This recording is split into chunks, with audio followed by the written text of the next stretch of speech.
게스트가 묻고 진행자가 답하는 역시나 박정호 시간입니다. 오늘도 저 아나운서 오승훈이 질문하고 박정호 교수가 답하겠습니다. 교수님 안녕하세요. 예, 안녕하세요. 예, 우크라이나 전쟁 종전 얘기가 계속 나오고 있는데 오늘도 우크라이나로 떠나보겠습니다. 예.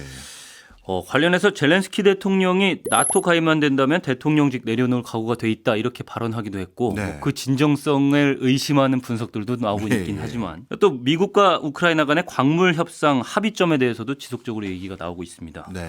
결과에도 기초가 주목되고 그렇죠. 있고요. 네. 근데 러시아와 미국 간의 대화도 또 잘 될 듯 하다가 예. 뭐 두 대통령이 특성상 그렇잖아요. 네. 군부를 지펴놓고 자기 쪽에 유리하게 만드는 그런 능력이 있다 보니까 그런 의도들도 보이고 참 어찌 될지 궁금하다 이런 생각이 듭니다. 예. 예. 큰 틀에서 보면 어떻게 될 거라고 보세요? 네, 큰 틀에서는 어차피 종전은 당연히 될 것 같고요. 네. 미국의 도움이 없이 우크라이나가 유지 자체도 하기가 어려운 형국이니 당연히 종전은 되는데 젤렌스키 입장에서는 종전된 뒤에 어떻게 보면 지금과 같은 불안한 요소가 반영구적으로 사라질 수 있는 방법은 나토 가입밖에 없지 않겠느냐라고 예. 해서 그걸 요구할 것 같긴 합니다만 미국, 러시아 모두 다 그걸 들어줄 것 같지는 않습니다. 예, 그래서 이미 전쟁에서 거의 진 걸로 보여진 국가 그리고 교섭력이 없는 국가의 발언은 찻잔 속의 메아리가 될 가능성이 높다 이렇게 보여지고 있고요.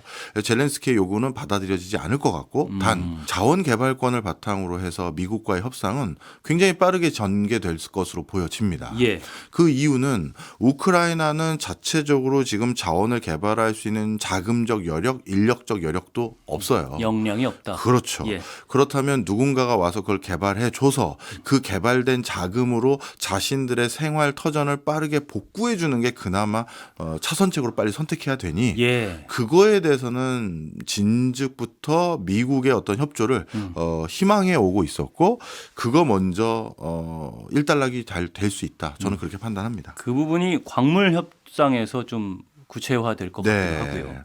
저희 손에 잡히는 경제 역시나 박정호에서 한 2, 3년 전에 전후 피해 복구 사업은 어떻게 전개되느냐 한번 해드린 적 있어요. 예. 그때 이라크 걸프전 뭐 이런 것들을 바탕으로 전후 피해 복구 사업 말씀드릴 때 네.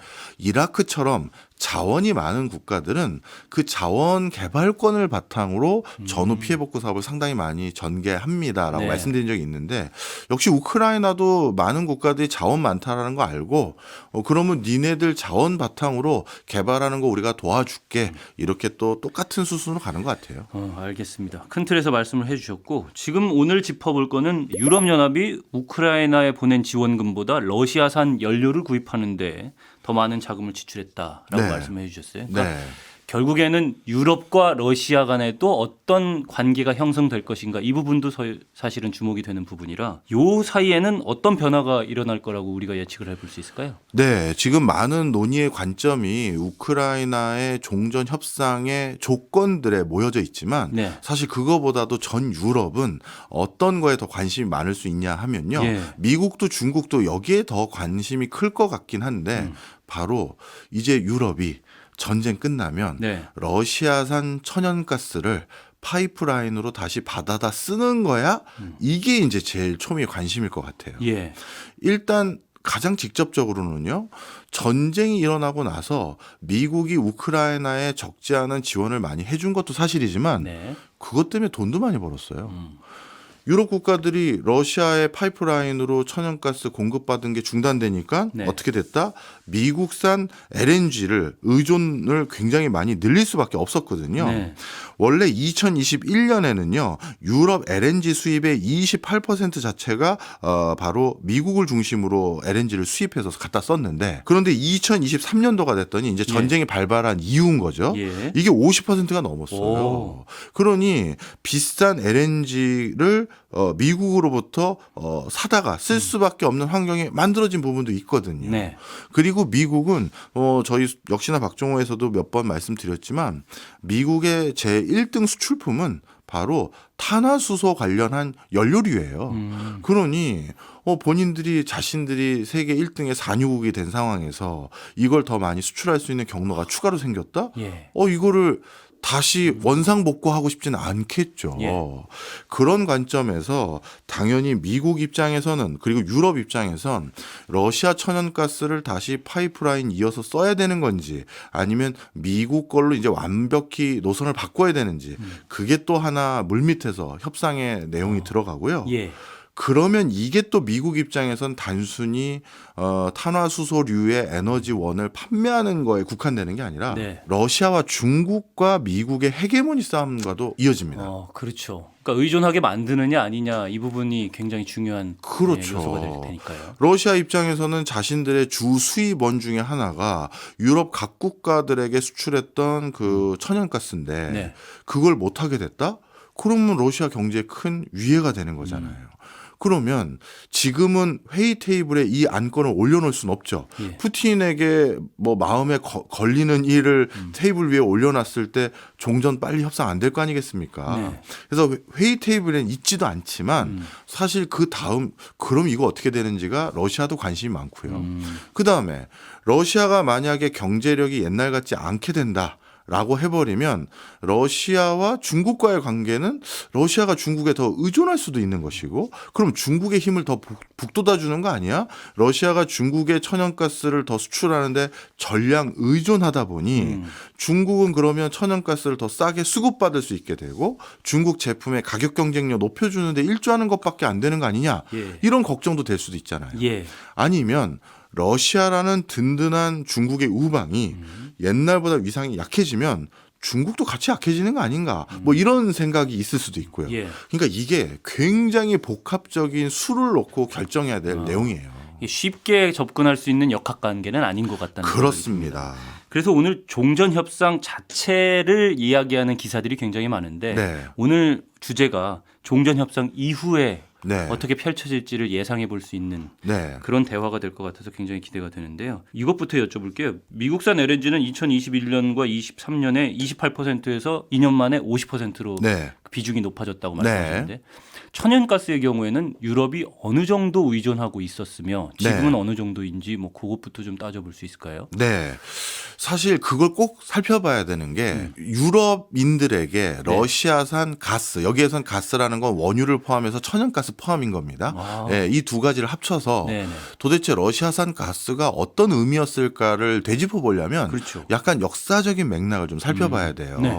그들이 항상 역사적으로 여러 가지 변수들이 있었을 때 어떤 선택을 해왔는지를 봐야지만 미래를 전망할 거 아니겠습니까? 그렇죠.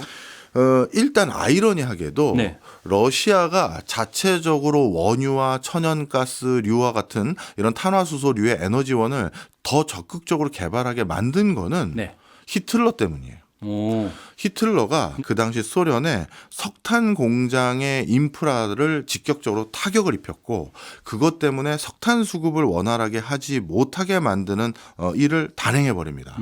그러다 보니 러시아 그 당시 소련이죠. 네. 소련 입장에서는 이 독일 히틀러의 공격으로부터 벗어난 새로운 에너지 수급 체계를 구축하기 위한 이슈가 생깁니다. 석탄 공장이 다 파괴가 됐으니까 석탄 예. 말고 다른 거. 그렇죠. 네. 바로 그 과정에서 우리가 그 당시 또 자연스럽게 2차 세계대전은 석탄에서 석유로 에너지 원천이 바뀌어가기 시작했거든요. 예. 군함이나 이런 게 다 석탄이 아니라 석유를 중심으로 운행이 되는 걸로 바뀌어가서요. 예. 그래서 석유를 이제 더 캐야겠다. 그런 관점에서 동유럽의 접경 지역에 있는 유전 확보 이거를 적극적으로 모색하게 만들었던 계기는 사실 2차 세계대전 때 히틀러 때문이고요. 그러니까 이때 과학 기술이 발전하면서 이제 엔진 기술 발전했고 네. 가솔린 자동차 전 세계적으로 많이 공급되기 시작하고 디젤 기관도 많이 발전하기 시작하고 그거랑 맞물려서 기존의 에너지원으로 쓰던 석탄 공장을 공격하니까 예.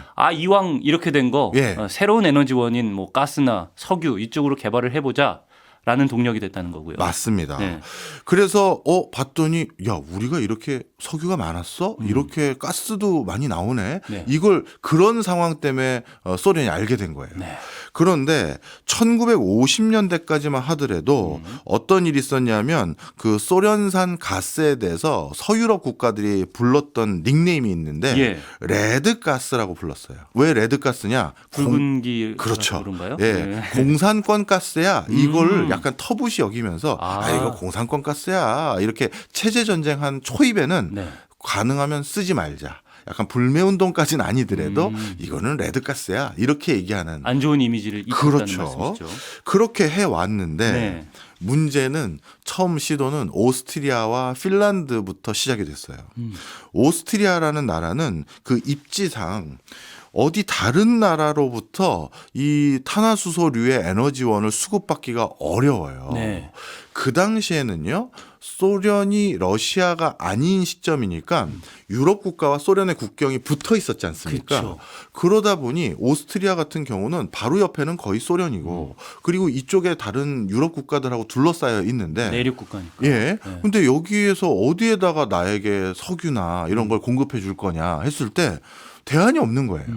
그래서 오스트리아가 1968년도에 처음으로 저희는 도저히 안 되겠고요. 그냥 소련 가스가 레드가스든 뭐든 간에 워낙 가격도 저렴하고 그리고 쓰기가 너무 편합니다. 네. 바로 국경 넘어서 가져다 쓰면 되니까요. 저희는 미안하지만 좀 쓰겠습니다. 유럽 국가들에게 뭐 선전포가 아닌 선전포를 해요. 네. 그리고 이때 어쩔 수 없이 다른 유럽 국가도 오스트리아는 참 입지적인 상황 때문에 어쩔 수 없을 것 같다 해서 용인 아닌 용인을 해줍니다. 예.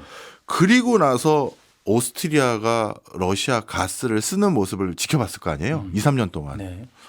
분위기 어떻게 됐다? 저거네. 워낙 저렴한 가격으로 그렇죠. 에너지를 풍부하게 썼다. 뭐 이렇게 생각할 수 있겠네요. 맞습니다. 네. 아, 저런 거였네. 그리고 뭐 그 사이에 몇 년 지켜봤더니 문제도 좀 안 생기네. 이걸 확인한 거예요. 그래서 1960년대 후반에 어떤 나라들이 러시아와 가스 공급에 대해서 협상을 추진하기 시작했냐면 이탈리아, 네. 프랑스, 핀란드, 스웨덴 이런 국가들이 이제 줄을 서기 시작합니다. 아, 근데 그 나라들은 사실 바다로 통해서도 에너지 수급을 할 수 있었는데 네. 러시아를 뚫겠다고 생각한 거는 값이 싸서 그런 걸까요? 그게 제일 컸죠. 어. 러시아가 너무 저렴하게 주는 부분이 있기 때문에 예. 그 당시 물류 운송에 대한 비용은 지금보다 훨씬 더 열악하거든요. 그러다 보니까 중동 지역에서 수급받는 것들도 상당히 코스트가 더 높았어요. 예. 그런 과정에서 야 이거 진짜 러시아에서 바로 땡겨올 수 있다면 이거는 진짜 우리 생활물가 안정이나 여러 가지 요인으로 훨씬 더 적합하다 생각을 한 거예요. 예. 그때 소련으로부터 가스류를 수입하는 것 말고 한 가지 대안이 함께 고려됐던 게 있었는데 프랑스령인 알제리를 통해서 북아프리카 지역에 있는 네. 가스류를 이제 공급받는 걸 고민을 해봤는데 네. 이거는 또 프랑스가 또 갑질 아닌 갑질을 할 가능성이 있어 보였거든요. 그런데 프랑스의 갑질보다는 소련은 오히려 우리가 여러 가지 컨트롤하기가 쉽다고 생각을 한 거예요. 아. 네, 그 여러 가지 맥락상 그리고 소련도 그렇고 유럽 국가도 정치적인 맥락으로 이걸 결정한 여러 가지 요인이 하나 더 있는데 그건 예. 좀 이따 설명드리고요. 그래서 협상은 60년대 후반에 시작이 됐는데 어떤 일이 생겼냐면 예. 1968년도에 소련이 체코슬로바키아를 침공합니다. 그런데 이게 특이해요. 소련이 체코슬로바키아를 침공한 이 상황을 보면서 예. 오히려 서유럽 국가들과 소련이 더 냉랭한 기조로 바뀌어야 될 것 같잖아요. 그렇죠. 그런데 그때 오히려 유럽 국가들이 선택했던 기조가 뭐냐면 네. 더 소련의 가스류를 우리가 써야 된다라는 거예요. 그건 왜 그런 건가요? 그 당시 논조는 뭐였냐면요. 이겁니다. 소련하고 척을 지니까 네. 이런 전쟁을 일으키는데 전쟁이 안 일어나는 제일 좋은 방법은 경제적인 교류 협력이고 비즈니스를 해야 된다. 예. 그럼 저들도 손해 보는 게 많을 거니 그래서 전쟁을 안 일으킬 거다에 손이 더 들어간 거예요. 아, 네. 지금의 국제적인 평화를 유지하는 기조랑 비슷한 기조가 그때 생긴 거군요. 그렇죠. 예. 그게 일부 있었고요. 네. 그런데 조금 더 들어가 보면 네. 그때는 아직도 체제 전쟁이 치열하다 보니까 독일 내에서도 그리고 이탈리아에서는 정당 중에 공산당이 있었어요. 네. 네. 그리고 오스트리아에서도 공산당에 가까운 정당이 당연히 있었고 네. 그리고 독일도 약간 공산당에 가까운 성격을 가지고 있는 정당 등이 있어요. 예. 그런 데서는 오히려 소련이 침공을 못하게 하려면 소련과 협력해야 됩니다라고 네. 하고 사실 소련의 색깔 또는 소련의 영향력이 서유럽으로 좀 더 넘어올 수 있는 경로를 만들고 싶은 해당 국가들의 정치 세력도 있었어요. 알겠습니다. 이해하셨죠? 예. 이 두 가지가 맞물리다 맞물리면서. 보니까 네. 자연스럽게 뭐가 일어났다? 오히려 체코슬로바키아 침공 이후에 소련의 가스가 더 유럽 각 지역으로 더 많이 들어올 수 있게 된 거예요. 그래서 협상만 하다가 실질적으로 가스 공급 협정이 체결된 것은 체코슬로바키아를 침공한 이후에 침공한 게 68년도인데 그 이후인 69년도에 이탈리아가 가스 공급 협정을 완벽하게 체결했고요. 1970년도에 독일이 또 체결했고 그리고 1971년도에 핀란드 그리고 1972년도에 프랑스가 소련과 가스 공급을 최종 그 공급받기로 체결을 해버려요. 그런데 이거는 어찌 보면 이들 국가 안에 있는 사회주의 세력 또는 공산주의 세력이 부추긴 면도 같이 공존해 있는 거예요. 네. 오히려 어쨌든 전쟁으로 인해서 인도적인 문제에 집중하기보다는 경제적인 문제에 집중을 한 것이 아닌가 하는 생각이 들고 적극적이었다 오히려 네. 이렇게 이해가 됩니다. 네. 특히 더 적극적이었다라는 면을 볼 수 있었던 게 뭐냐면요. 네. 처음에 소련은 자연스럽게 서유럽 국가들에게 자신들이 에너지를 공급하면 자신들도 영향력이 커질 거니까 네. 정치적이거나 외교적으로요. 네. 그래서 그걸 더 적극적으로 하고 싶었는데 문제는 소련 내에 있는 철강이 양질의 고품질 철강이 별로 없었어요. 생산이 잘 안 된 거예요. 예. 그런데 제일 좋은 건 원유류를 비롯해서 이런 거를 유럽 각 국가로 보내려면 파이프라인을 구축해야 되는데 파이프라인을 구축하는 좋은 양질의 철강이 없다 보니까 예. 그게 없어서 저희도 하고 싶은데요. 철강이 좋은 게 없네요 했더니 참 놀랍게도 서유럽 국가가 지금도 쓰고 있는 일부 그 파이프라인의 철강을 서유럽 국가가 대줘서 그걸 조성한 거예요. 그러니까 더 적극적으로 오히려 그렇죠. 걸 받아들일게 이렇게 한 거군요. 그러니까 오해하시면 안 되는 게 서유럽 국가들이 정말 적극성을 띄었다는 게 면면이 보이는 거예요. 그렇군요. 근데 저는 이 부분에서 네. 궁금한 게 떠오르는데 왜 그럼 서유럽 국가들은 본인들이 스스로 본인들 지하 자원을 개발해가지고 천연가스나 에너지원을 확보할 생각보다는 네. 러시아 쪽에서 에너지를 가져오는 선택을 했을까? 네.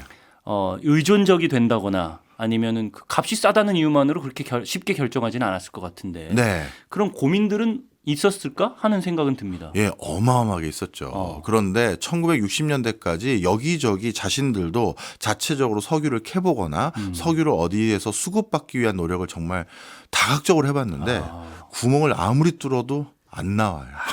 우리나라랑 비슷한 상황이군요. 그렇죠. 서유럽도. 그나마 이탈리아 같은 경우는 네. 중동이나 북아프리카 특정 국가와 협약을 맺어서 네. 그들 산유국으로부터 석유를 수급받을 수 있는 정유회사를 아주 진화 발전시키는데 일부 성공했고요. 그 다음에 북해산에서도 석유와 천연가스가 있다는 걸 알았지만 네. 일단 북해 근처에는 대표적인 나라인 영국 이런 나라는 중동 지역으로부터 석유를 너무 값싸게 수급해 오지 않습니까? 개발을 잘 안 했어요. 그래서 그랬다가 어떤 이슈가 터졌냐면 오일 쇼크가 이제 터지죠. 그때 이제 북해산 브렌트유가 그렇죠. 개발이 되기 시작한 거군요. 그때 개발이 돼서 네. 어쩔 수 없이 이 북해를 접하고 있지 않은 다른 유럽 국가들도 중동만 쳐다보고 있을 수는 없잖아요. 예. 그래서 노르웨이나 영국이나 또는 이런 나라들에게 북해산유를 받아다 쓰는 걸 고민을 해봤는데 비용이 소련산보다 너무 비싼 거예요. 그렇군요. 네, 그래서 노력을 안 한 게 아니라는 거예요. 근데 노력을 했지만 미우나 고우나 소련산이구나. 네. 근데 소련이 철강도 없어서 파이프 못 넣는다니 철강까지 조달해서 저희가 드릴게. 이렇게까지 하면서 더 적극적으로 글로 갔다라고 보시면 될 것 같아요. 알겠습니다. 오일 쇼크랑 맞물려서 네. 얘기를 또 해보자면 네. 저는 이제 오일 쇼크랑 맞물리면 더 러시아 천연가스를 더더욱 적극적으로 받아들이지 않았을까 하는 생각이 드는데 맞습니까? 네, 맞습니다. 네. 물론 처음 시도는 러시아 말고도 다른 데 더 찾아보자. 뭐든지 수급처를 다변화하는 건 유리한 게 많잖아요. 그래서 1차 오일 쇼크 때 어떤 시도가 유럽 국가들 그러니까 자체적인 석유를 수급하기 어려운 유럽 국가들이 이합집산해서 찾아갔냐면 네. 1차 오일 쇼크 때는요. 처음에 일은 같이 도모했던 대표적인 나라가 이란이었는데 네. 중간에 빠져버려요. 본인들이 말이야 같이 작당해서 야 국제적으로 우리가 유가 가지고 말이지 우리 중동의 이권을 다시 되찾아오자 하다가 갑자기 이란은 저는 그냥 빠질래요 해버려요. 이란은 중동 국가들 중에서도 약간 특이하다고 그렇죠. 말씀해 주셨습니다. 예. 그래가지고 프랑스, 독일, 그 다음에 이탈리아 등등이 이란을 찾아갑니다. 네. 야, 이란, 너는 다른 중동 국가와 달리 오일 쇼크 유발도 안 했고, 그러면 이란 너희는 우리한테 별도의 협정 체결해서 가스를 좀, 그러니까 원유를 포함한 이런 걸 좀 원활하게 공급해주는 계약을 좀 체결해보자 해서 그때 어떻게 됐냐면 독일, 오스트리아, 프랑스, 이란 이렇게 해서 4자 회담을 진행을 했는데 결국 이란 혁명이 생기면서 협의가 무산돼 버려요. 네. 그래서 이란을 통해서 좀 뭔가 벌충해 보려고 했던 노력이 또 무산돼요. 그러니 또 이때도 결국 중동 지역의 의존도를 탈피해야 된다는 미션을 중동의 다른 결인 국가를 통해서 달성하려는 건 또 실패했고 예. 그래서 미우나 고우나 다시 러시아를 찾아가게 된 거죠. 예. 그런데 이때 또 러시아의 행보에 또 큰 변화가 있었습니다. 어떤 변화가 있었느냐? 러시아는 엄청 추운 나라잖아요. 네. 그래서 러시아 내부에 정치권 내부에선 또 의견이 둘로 갈렸어요. 일부는 유럽 국가들에게 우리가 입김을 더 많이 세게 하려면 네. 그들의 에너지 수급 권한을 우리가 가져가야 되고 네. 그리고 그들로부터 우리가 돈을 벌어와야 된다. 네. 그래서 유럽의 이런 그 가스류를 우리가 더 수출하자. 이렇게 의견을 제시한 쪽도 있고 예. 반대쪽은 안 된다. 우리는 시베리아 허 벌판에 사는 동포들이 많다. 그들에게 안정적으로 따뜻하게 보내게 하려면 이 한정적인 자원인 가스류를 우리가 먼저 쓰는 거에 우리가 비축해 놓고 아껴 써야지. 다 수출했다가 만약에 모자라지면 네. 뒷감당 어떻게 할 건데 이 소리가 나온 거예요. 예. 그래서 그 사람들이 뭐라고 했냐면 추가적으로 유전이 더 확인되면 그 확인된 만큼만 생기면 그만큼만 더 서유럽으로 수출하자. 이런 이제 제안을 한 소수 의견들이 있었어요. 근데 지금이야 매장량이라든지 뭐 앞으로 쓸 양이 어느 정도 된다라는 게 추정이 조금 면밀하게 네. 되는 경우가 많지만 네. 그때만 해도 그 추정량이라는 게 믿을 만한 것도 아니었을 것 그렇죠. 같고 예, 불안하긴 했을 것 같아요. 맞습니다. 네. 그래서 그 소수 의견을 무시할 수는 없고 그래서 어차피 또 계속 팔 것도 찾아봐야 되니까 더 추운데 더 북극해 근처 이런 데 가서 뭔가 있는지 찾아보자 했는데 예. 러시아도 참 끝까지 부러운 나라예요. 구멍을 뚫을 때마다 뭐가 나와요. 근데 땅도 워낙에 넓잖아요. 땅도 워낙 넓고요. 그래서 예. 대표적인 우리나라도 관여 많이 하고 싶었던 야말 지역이라고 있어요. 북극해 쪽에 약간 뾰족 튀어나온 야말 반도라고 부르는 곳이 있는데 네. 그쪽에 또 어마어마한 매장지가 확인된 거예요. 그리고 시베리아 더 가까이 가면 갈수록 또 발견되고 또 발견되고. 네. 그래서 그 소수 의견자들까지 다 수긍하게 된 거죠. 이 정도면 팔아도 충분하겠네. 그러다 보니까 소련도 오일 쇼크 이후 더 다급해진 유럽 국가들에게 더 적극적으로 응대할 수 있었던 거죠. 우리는 또 생각 있습니다. 우리 거 쓰세요. 우리도 관심 있다니까요. 예. 이렇게 맞물리게 됐던 배경이 여기까지 온 거예요. 수요와 공급이 맞아떨어지면 그런 거의 거죠. 완벽하게 교류가 형성될 수밖에 없는 거죠. 예, 그러면 이제 오일 쇼크까지 왔고요. 그리고 다음이 이제 문제죠. 그래서 80년대부터는 진짜 유럽이 뭐라고 해야 됩니까? 러시아산 에너지 없이는 유럽이 벌써 안 돌아가는 국가들로 바뀌어버렸어요. 대충 수치적으로 어느 정도 의존하고 있었는지 뭐 얘기할 수 있는 게 있나요? 1960년대에 비해서 1980년대는 7배 가까이 수급처가 늘었습니다. 예, 그게 뭐 말 다 한 거죠. 60년대 후반에도 이미 적극적이었다고 하셨는데. 그렇죠. 예. 그 다음에 문제는 이제 1991년 소련이 붕괴된 이후예요. 네. 소련이 붕괴됐더니 이제 새로운 이슈가 또 터졌는데 그 이슈는 뭐냐면요. 원래 소련은 석유를 수급받았던 유럽 국가와 국경을 붙어 있었지 않습니까? 예. 그런데 14개 위성 국가들을 각각 독립시켜줬단 말이에요. 그때 생긴 게 오늘 화두 던졌던 우크라이나. 그리고 우리 지난주에 했었던 지난주 조회수 대박 났더라고요. 감사합니다, 여러분. 몰도바 뭐 이런 나라들 예. 이런 나라들이 중간에 생겨버렸단 말이에요. 그런데 이런 나라들이 생긴 뒤에 그래서 어떤 상황이 생겼냐면 가스를 유럽으로 수출하는데 이제 3개 국가의 관계가 설정돼요. 그렇죠. 경유하는 나라가 생긴 거죠. 그렇습니다. 네. 그거를 소련 말로는 통과국이라고 부르더라고요. 통과국. 예. 수출국, 통과국, 수입국. 예. 그러니 중간에 통과국의 역할도 굉장히 중요한 어떤 뭐랄까요? 변수가 된 건데 네. 그 대표적인 나라가 방금 말씀드렸던 우크라이나, 몰도바, 벨라루스도 있어요. 그런데 이 과정에서도 또 하나 변수가 생긴 게 네. 잘 전개되어 왔어요. 통과국도 어차피 유럽 국가하고 척져서 좋을 거 없지 않습니까? 그렇죠. 그 통과하는 과정에서 본인들도 우술이라고 하나요? 그렇게 좀 떨어지는 게 있는데 네. 그래서 그냥 그렇게 하시죠 했는데 2006년도에 우크라이나의 신정부가 들어섰는데 예. 이 신정부가 친유럽 성향의 정부가 들어섰어요.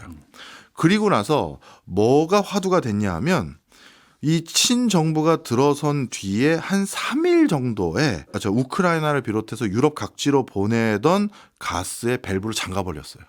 가스 공급을 중단시킨 거죠. 예. 왜 그렇게 했느냐? 우크라이나하고 가격 협상이 잘 안 된 거예요. 자기네는 돈을 더 받고 싶다고 한 거죠. 예. 소련은. 네. 그런데 우크라이나는 그렇게는 안 됩니다. 그럼 우리 전달 안 합니다. 한 거예요. 아까 우수리를 더 달라고 하는 거예요? 그렇기도 하지만 네. 그러니까 그렇죠. 우수리를 더 달라는 거랑 똑같죠. 네. 그러니까 러시아가 더 많은 걸 자기가 가져가겠다고 하고 하면 그만큼 우수리가 줄어들 수 있는 거니까요. 그러니까 이게 지금 체계를 다시 한번 짚어야 될 것 같은데 러시아가 이제 수출을 해요. 그럼 네. 수입은 서유럽이 해요. 네. 그럼 통과국이라고 불리는 중간에 경유지가 있잖아요. 네.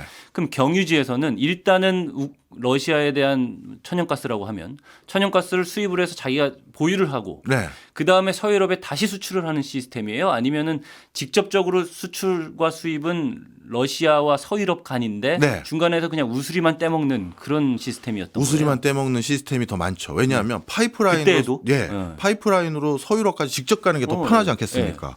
그런데 우리 국토를 지나니 통행료 같은 거 받아야 될 거 그럼 아니에요. 그 통행료를 높여달라라고 요구를 했던 거네요. 통행료가 줄어들 상황이 생겨버린 거예요. 왜냐하면 러시아가 가스 가격을 올리려고 한 거예요. 예. 그런데 많은 국가들이 이 가스류는 그걸 시장 가격에 반영시켜 버리면 국민들이 원성이 많을 거 아니에요. 네.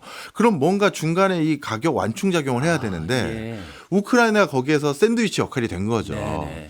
바로 그런 과정에서 러시아가 가스 가격 올리겠다고 했는데 우크라이나가 우린 동의 못한다. 내 친구들 유럽 국가들한테 내가 면이 안 선다. 난 친서방 그 정권이다 하면서 나오니까 그랬어. 밸브 잠근 거예요. 3일 동안 밸브를 딱 3일간 잠근 걸로 제가 기억하는데 네. 난리가 난 거예요. 이번 정말. 우크라이나 전쟁 초창기에도 잠갔잖아요. 그렇죠. 그래서 문제가 났어요. 서유럽에서 난리가 났죠. 예. 또 여기서 유럽의 선택. 우리가 지금 우크라이나 종전 이후 유럽은 과연 다시 러시아산 석유를 쓸 것인가 지금 논의하고 있는 거 아니겠습니까? 그런데 이 역사적인 그동안의 행보, 그때마다 다시 소련산 석유였는데 네. 이때도 어떻게 됐느냐? 미우나 고우나 러시아산 가스류를 외면할 수가 없나 봐요. 결국 백기투항에 가까운 정도로 러시아의 요구사항을 다 들어줬고요. 예. 뿐만 아니라 어떤 일이 생기게 됐냐면 이 당시에는 우크라이나를 지나가는 형태로 가스를 수급받는 나름대로의 파이프라인이 있었는데 예. 독일을 비롯해서 적지 않은 국가들이 이거 아닌 것 같다. 중간에 통과국이 있는 게 오히려 리스크 요인이 되는 것 같다. 네.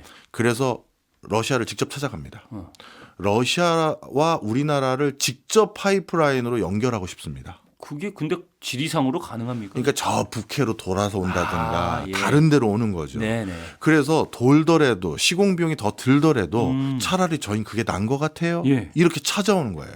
그래서 그때 가스프롬이라는 회사가 예. 그때 만들어지면서 더 적극적으로 직접적으로 뭐라고 해야 될까요? 흑해를 통과해서 터키를 지나거나 아니면 북해로 돌아서 독일이나 이런 데 직접 가스를 공급하게 되는 노드스트림이라든가 블루스트림 이런 가스관 건립 사업이 이때 제한된 거예요. 가즈프롬이라는 거는 워낙에 많이 요즘에 들어가지고. 예. 그러면 이제 러시아 쪽에서 볼 때 네. 지금 서유럽 쪽에서 이제 수급의 입장에서 지금 예. 얘기를 계속했는데 러시아 입장에서 볼 때는 이 가스를 팔아서 본인들한테 이득이 돼야 될 거 아니에요. 예. 어느 정도 경제적인 비중을 차지하고 있을까요? 러시아 경제 전체에서. 예, 러시아 전체 수출품에서 가스가 예전에는 13% 정도였는데 네. 지금 25%까지 올라왔어요. 그러니까 한 품목이 25%까지 올라왔다는 건 우리나라로 따지면 반도체에 해당되는 거죠.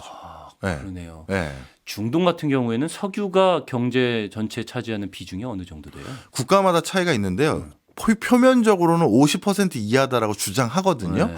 그래서 석유는 직접 수출 50% 이하고 저희는 금융업이나 물류 유통업이나 해운업이 발달돼 있습니다 하는데 그 금융도 석유 관련한 금융이고 해운 운송도 석유 관련한 거예요. 그러다 보니 사실 중동 지역은 본인들의 주장과 달리 아직까지는 절대적으로 석유 비중이 높아요. 네. 아무튼 러시아는 뭐 우리가 산유국이다라는 큰 카테고리로 분류가 되긴 하지만 네. 직접적인 산유국이라고 딱 하나를 찍었을 때 중동 외에는 러시아가 그만큼 산유국이다라는 이미지는 없는데 네. 25%를 천연가스 수입으로만 네. 경제 비중을 차지하고 있다고 하니까 굉장히 큰 비중이다라는 생각은 드네요. 그래도 전 세계에서 석유를 가장 많이 수출하고 있는 국가 세 개 꼽아라 그러면 사우디, 러시아, 미국 이렇게 꼽으니까요. 예. 그러니까 세계 최대의 탄화수소류 수출 국가 이거는 분명한 사실이 되는 거죠. 25%라고 말씀하신 거는 탄화수소류 중에서 천연가스만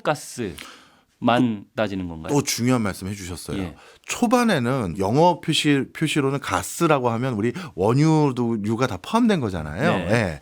그런데 앞서서 제가 생략을 했습니다만 오일 쇼크 이전에 파이프라인이나 러시아로 수급받으려는 건 예. 당연히 원유류가 많아요.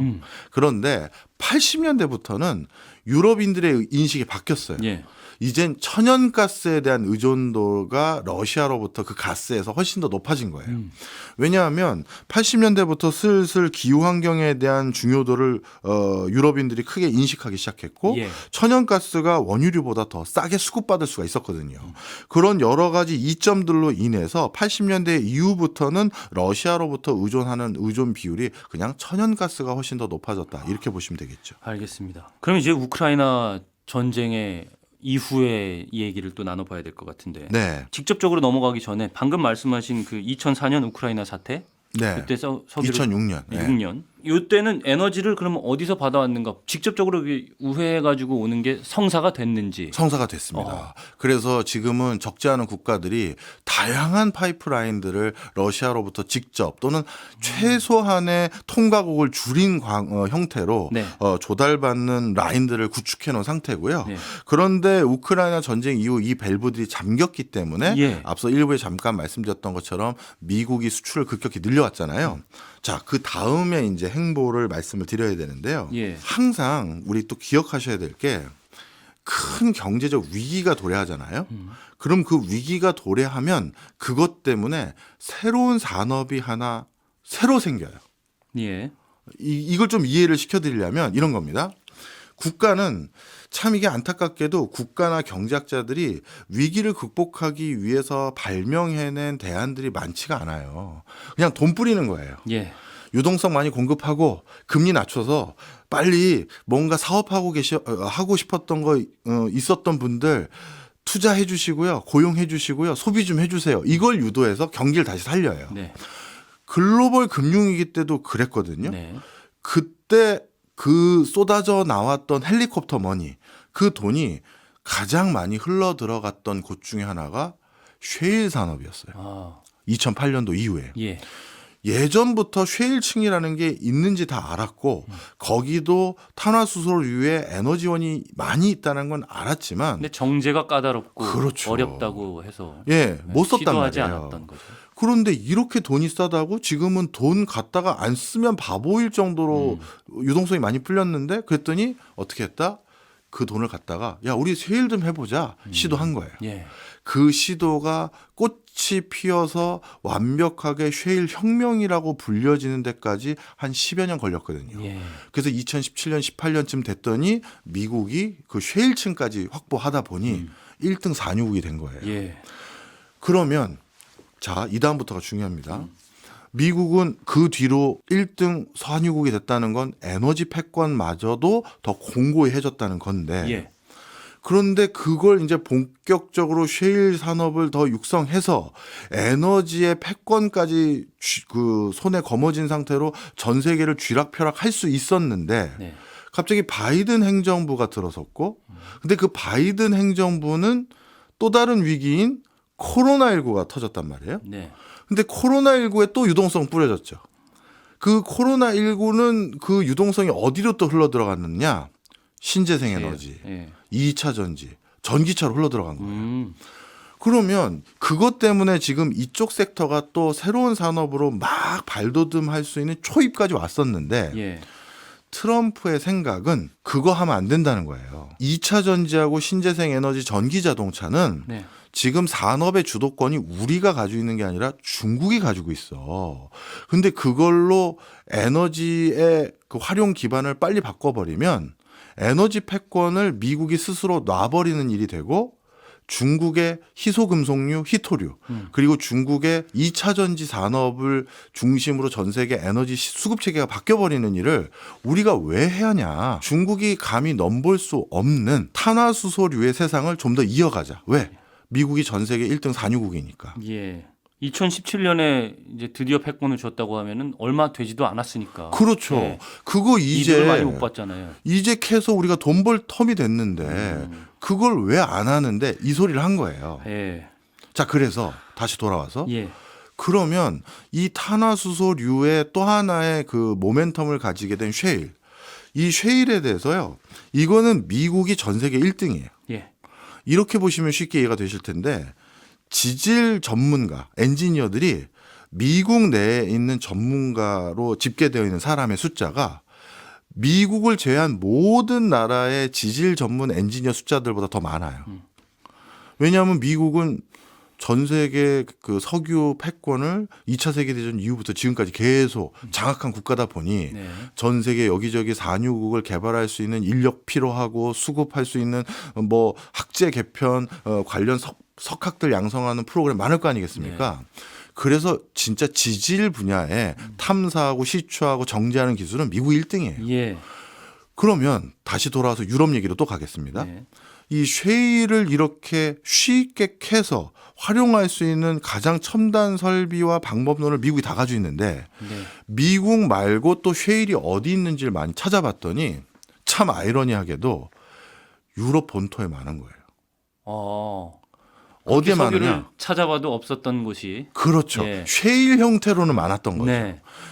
스웨덴에도 많고 독일도 많고 프랑스도 많은 거예요. 네. 프랑스는 되게 딜레마가 많아요. 예. 프랑스 어디에 많으냐 하면 프랑스 수도인 파리 바로 지하에 많아서 예. 이건 나중에 어떻게 캐려고 하냐 이런 생각이 들 정도인데 네. 하여튼 유럽도 수건 사업인 뭐야 우리도 그럼 이제 산유국이 될 수 있는 거야?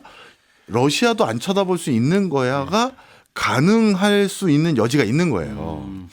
근데 이 부분에서 참 고민거리이긴 하네요. 그러니까 세계가 지금 친환경으로 가고 있는 이유는 당연히 기후 위기에 따른 건데 친환경이나 2차 전지 이런 것들은 어쨌든 기후 위기에 따른 어쩔 수 없는 변화라고 생각이 되는 부분인데 네. 다시 탄소를 꺼내드는 미국과 네. 그리고 유럽들도 셰일을 통해서 다시 또 에너지를 본인들도 가질 수 있지 않을까 하는 희망 네. 이런 것들은 이 세계를 조금 더 위기로 몰아넣는 방식이 아닐까 하는 생각도 들거든요. 그런- 경제적인 관점에서만 보자면은 뭐 그들이 맞을 수는 있겠지만. 그런 우려가 진짜 많죠. 예. 사실 뭐 중국의 전기차 산업들 발달되는 거 우리가 걱정 많이 하지만 네. 사실 예전에 비해서 우리 공기 되게 맑아지지 않았습니까? 중국인들이 전기차 쓰면서 우리 대기 오염도 많이 뭐 완화된 것도 있어요. 예, 그들은 뭐 자동차를 워낙 많이 탈 테니까 인구가 많아서. 예, 그래서 이제 중국의 시중 그냥 도로 다니면 전기차 비중이 더 높거든요. 예. 그런 우리도 부수 효과를 누리고 있단 말이에요.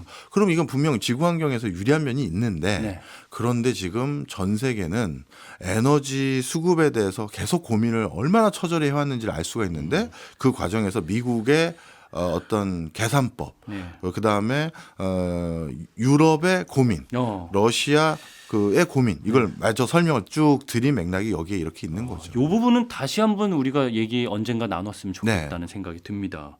이 친환경 관련해 가지고요. 어쨌든 우리 기후 위기는 우리에게 때려야 뗄 수 없는 문제이기도 하니까. 네. 그럼 하나만 다시, 예. 더 설명드려도 될까요? 예, 짧게 적지 않은 분들이 교수님 쉐일은요 예전 기준으로 유가가 75불 이상 되지 않으면 경제성이 없다고 하는데 그게 뭐 다시 유가가 그렇게 계속 올라가게끔 하기도 쉽지 않을 거고 이게 되겠습니까? 이렇게 얘기하시는 분들이 계세요. 근데 제가 가장 많이 하는 연구 영역 그다음에 뭐 프로젝트 영역이 경제성 분석하는 건데요.